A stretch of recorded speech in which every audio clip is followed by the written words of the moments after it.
Bom dia, meu nome é Priscila e eu sou bolsista de iniciação tecnológica pela CNPq, curso Ciências Biológicas na UEL e estou no quarto ano. Sou orientanda do professor Edmilton, do Centro de Ciências Biológicas, e o meu trabalho foi sobre o biocontrole de Sclerotinia sclerotiorum pelo tratamento de sementes com bacilos Labim 22.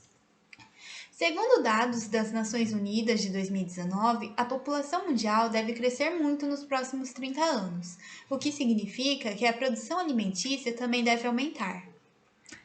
Nessa direção, a problemática do rendimento de culturas vem tomando destaque, pois pragas e doenças microbianas representam a perda de até 40% do rendimento global dessas culturas a cada ano. Com isso, é comum que os produtores recorram ao uso de defensivos agrícolas de origem química sintética no combate a esses empecilhos. Contudo, sabe-se hoje que o uso excessivo e inadequado desses compostos pode ter o potencial danoso à saúde humana, aos animais e ao ambiente ao seu entorno. Nessa direção, para evitar perdas, mas levando em consideração essas questões, novas pesquisas vêm sendo feitas de forma a buscar alternativas mais eficientes, econômicas e de baixo impacto ambiental. Com isso, se destaca o controle biológico, que pode ser utilizado de maneira integrada ou como um substituto para a redução da utilização desses compostos nas produções. E o controle biológico em questão seria a utilização da natureza a seu favor, de forma a combater inimigos naturais por meio de bactérias obtidas do solo, as quais podem ter um potencial antagônico e um consequente potencial biotecnológico. Com isso, o presente estudo utilizou-se da cepa bacteriana Bacillus labim 22, pertencente ao gênero bacteriano Bacillus, que além de produzir inúmeros compostos antimicrobianos, possui a capacidade de formar esporos e, sob condições adequadas, apresentam alto crescimento e são capazes de crescer em diversas fontes baratas de carbono, representando bons candidatos como agentes de biocontrole por possuírem características eficazes na aplicação agrícola. O uso em demasia desses compostos químicos pode gerar uma pressão de seleção sobre os fitopatógenos, culminando no aparecimento de cepas resistentes. E a demanda atual por agentes de controle sustentáveis de baixa ou sem toxicidade, que demanda uma nova alternativa de controle mais sustentável, além do uso de sementes de baixa qualidade e alta susceptibilidade a doenças que podem limitar a obtenção de altos rendimentos no cultivo. E, além disso, o fungo fitopatógeno pode se associar a sementes como micélios dormentes ou na forma de escleródios, o que reduz drasticamente o potencial germinativo, o vigor e a emergência da planta.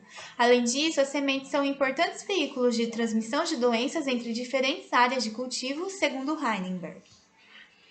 Com isso, o presente estudo buscou tratar Sclerotinia sclerotiorum, fungo causador do mofo branco, de grande importância agronômica, que tem como hospedeiro mais de 400 espécies de planta, dentre essas a soja, gigante cultivo no Brasil.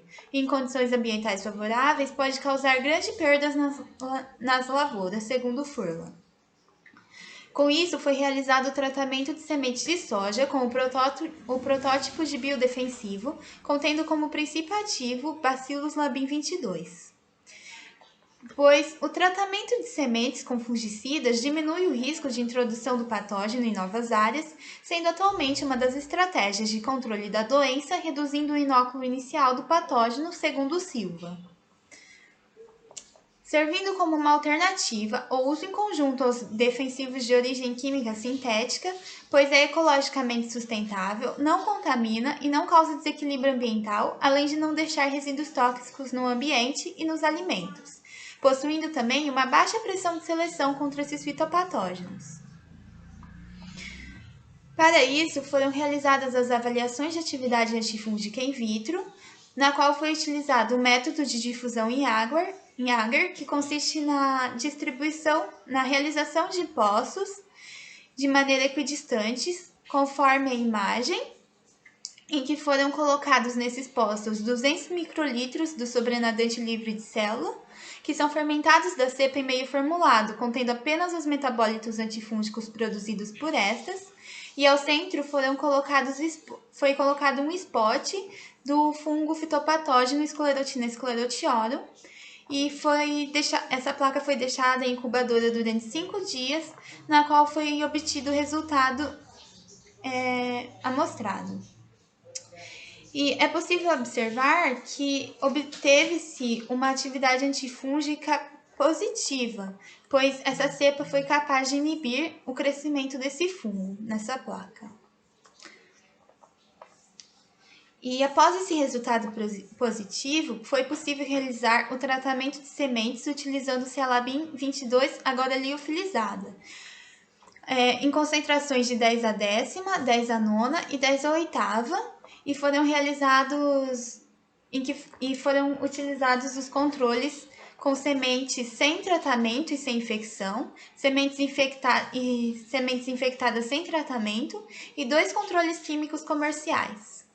Após, foi realizada a desinfecção dessas sementes, com 400 sementes em imersão em hipoclorito a 1% e realizadas 3 lavagens com água destilada e estéril e a secagem dessas sementes em cabine de segurança biológicas. Após, foi feita a infecção dessas sementes, colocando-as em contato direto com o fungo Sclerotinia por 24 horas.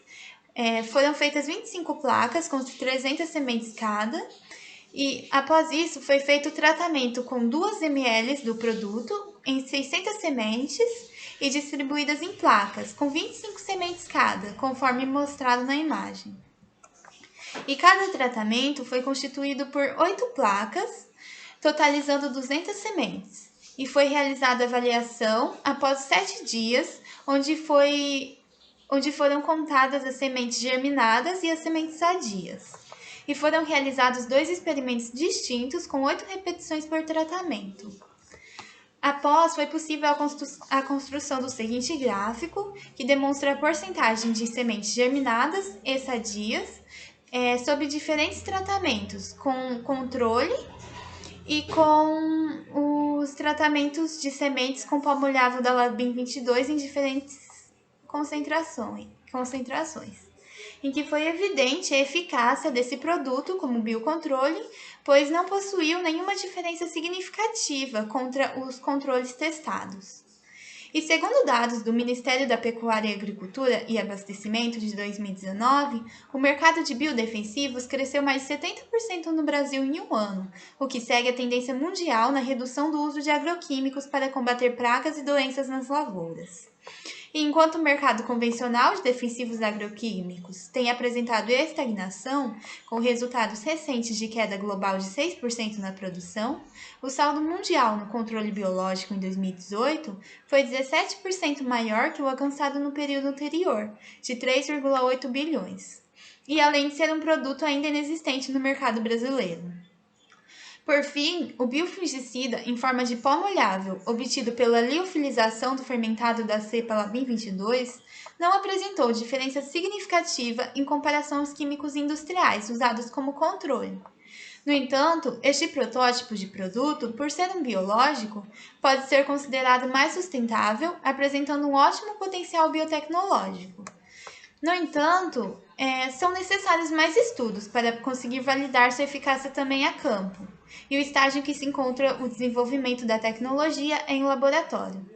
Agradeço à CNPq, Fundação Araucária e Universidade Estadual de Londrina pelo apoio financeiro para o desenvolvimento deste projeto, assim como toda a equipe do Labim pelo apoio e ajuda com o trabalho.